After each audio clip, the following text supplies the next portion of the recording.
My mother, Mary Ellen Piper Florey, was born January 16th in Chicago, Illinois, to Laura and Peter Piper. She was their second daughter. My mother had an older sister named Shirley. My Aunt Shirley remained in the Chicago area where her and my Uncle Harry raised their 4 children. Until my mother moved to Warren Township, she had never lived in a home that she actually owned. When she was a young girl, her family would go to see relatives that lived on a farm in Pella, Iowa. This is where her mother grew up. My mother was not really a fan of rural America. She was definitely a city girl. Her parents moved to many different apartments in Chicago, and she ran with a crowd that had their own jackets. I suppose you would say she was in a gang. She was a feisty blonde who started smoking cigarettes at 15, and she graduated from Carl Schurz High School in Chicago. My mother met my father working at Western Electric in downtown Chicago. He was definitely a country bumpkin from Jeanette, Pennsylvania. He wined and dined her, and they married after only 6 months. He then was transferred to Boston, Massachusetts, and she became pregnant with me. They moved shortly after I was born to Marlborough, New York, where my dad rented the top 2 floors of a farmhouse. The farmer lived on the first floor. The farmhouse was on over 200 acres, and they raised fruit for the Gerber Baby Food Company. My mother thought she would die being out in the middle of nowhere. When I was only 3 months old, she became pregnant with my brother Gene. She adjusted to rural life and actually began to like the large property and the small town feeling. She became pregnant again when I was 4 with my brother Stephen. Shortly after Stephen was born, my dad was transferred to Battle Creek, Michigan. Yes, this is the home of Kellogg's. Anytime someone would visit, my mom would take them to the factory for a tour. After the tour, you were always treated to a Fruit Loop sundae. Then we moved to Wellfleet, Massachusetts, which is in Cape Cod.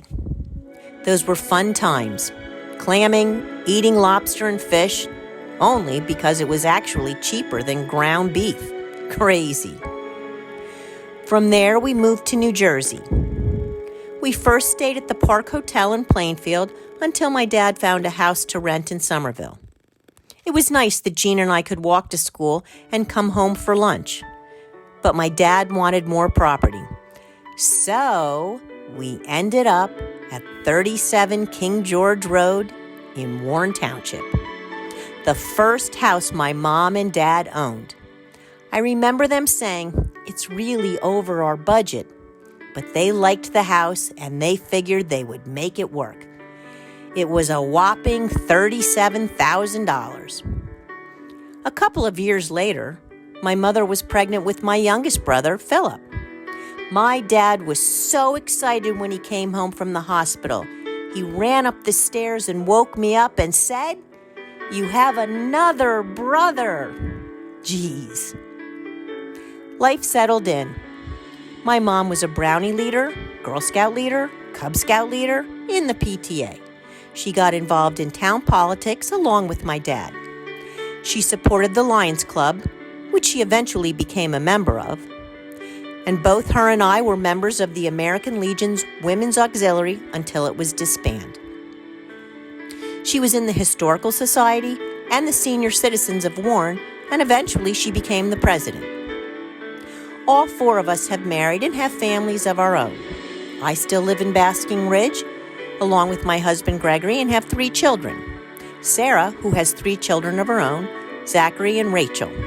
Jean lives in Georgia and has 2 daughters, Kristen and Allison.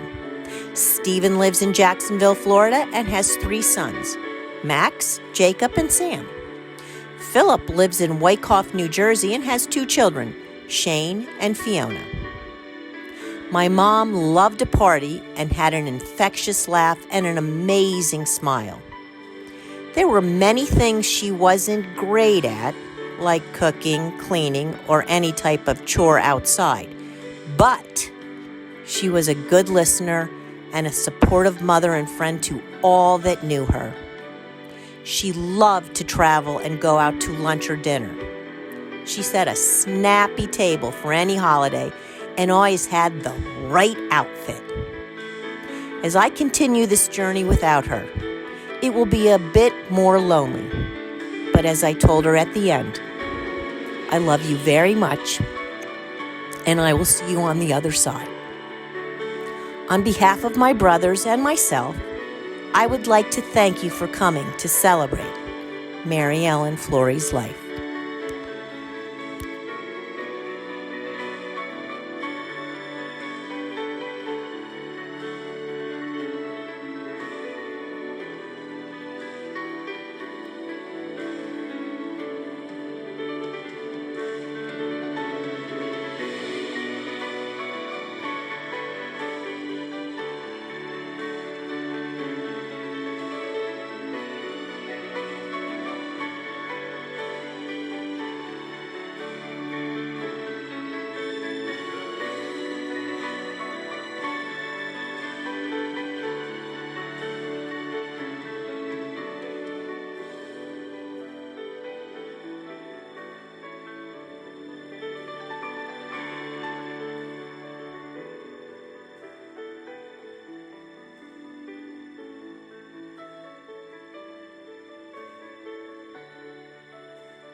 You gave me a drawer in your kitchen. You gave me the room with a view of the yard. Whatever the hurt, you knew right where to kiss it. You gave me the best of your heart. And you carried my rocks in your pocket. Flowers and feathers and butterfly wings. You had an answer for all of my questions. You showed me wonderful things. I know that it hasn't been easy. I hope that I love like you do, 'cause I know that this world would be better if everyone had a mother like you.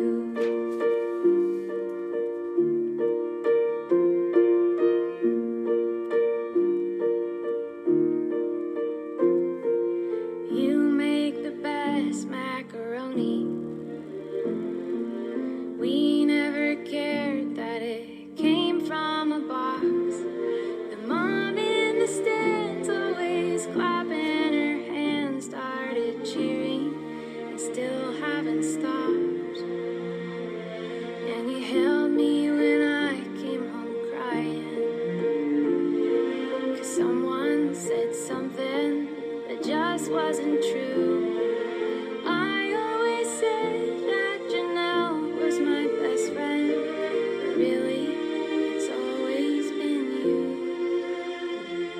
I know that I haven't been easy. I hope that I love like you do, 'cause I know that this world would be better if everyone had a mother like you. Mother like you.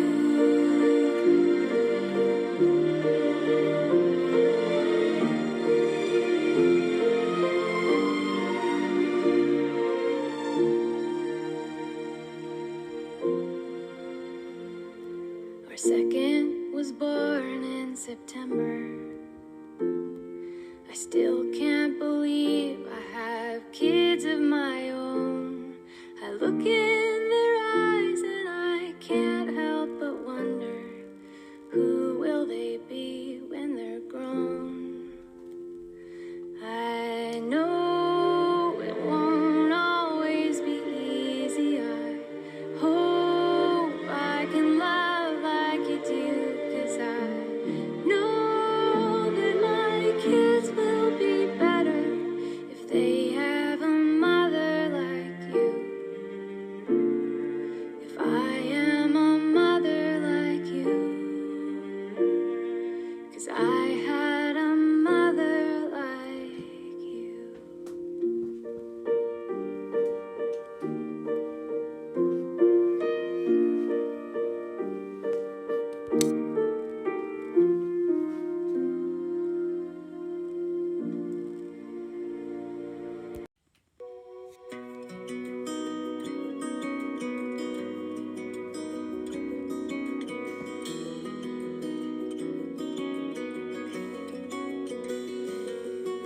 Bye, Mom.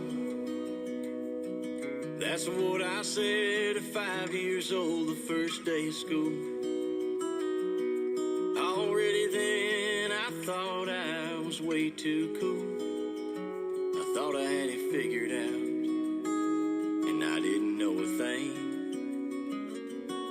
Bye, Mom. Don't worry about me, I'll see you at 3 at the bus stop. And I know that you'll be right there to pick me up in the old truck. And oh, that's just the way it is when you think you're grown, but you're still a kid. And you don't know you're somebody, that somebody loves more than themselves. And there's a beauty in the innocence of not knowing that the time they spend is more than one could ask for. And that's a special kind